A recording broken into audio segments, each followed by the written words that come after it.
রূপসাগরে মনের মানুষ সিরিয়ালের আগামী পর্বে কি হয়েছে তা জানতে ভিডিওটিতে একটি লাইক দিয়ে চ্যানেলটিকে সাবস্ক্রাইব করে সাথেই থাকুন। এই ধারাবাহিকের আগামী পর্বে দেখতে পাবেন রূপ রাগিনীকে বলছে, পূর্ণা যদি ফিরে না আসে না রাগিনী, তাহলে আমার থেকে খারাপ আর কেউ হবে না। তারপর দেখা যায় পূর্ণা বিনয়কে বলছে, আপনি এখানে কেন, আমাকে নিয়ে এলেন। তারপর দেখা যায় পূর্ণা বিনয়কে বলছে, আপনি এখানে কেন আমাকে নিয়ে এলেন। তখন বিনয় বলছে, একটু অপেক্ষা করো পূর্ণা, সব দেখতে পাবে। তারপর বিনয়ের স্ত্রীকে দেখে পূর্ণা বলে, এ কি, আপনি এখানে।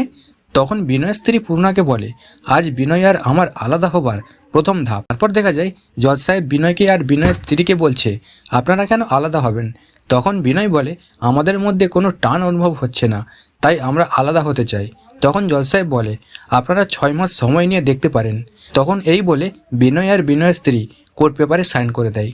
তো বন্ধুরা, রূপসাগরে মনের মানুষ সিরিয়ালের আগামী পর্বের আপডেট পেতে আমাদের চ্যানেলটিকে সাবস্ক্রাইব করে সাথেই থাকুন।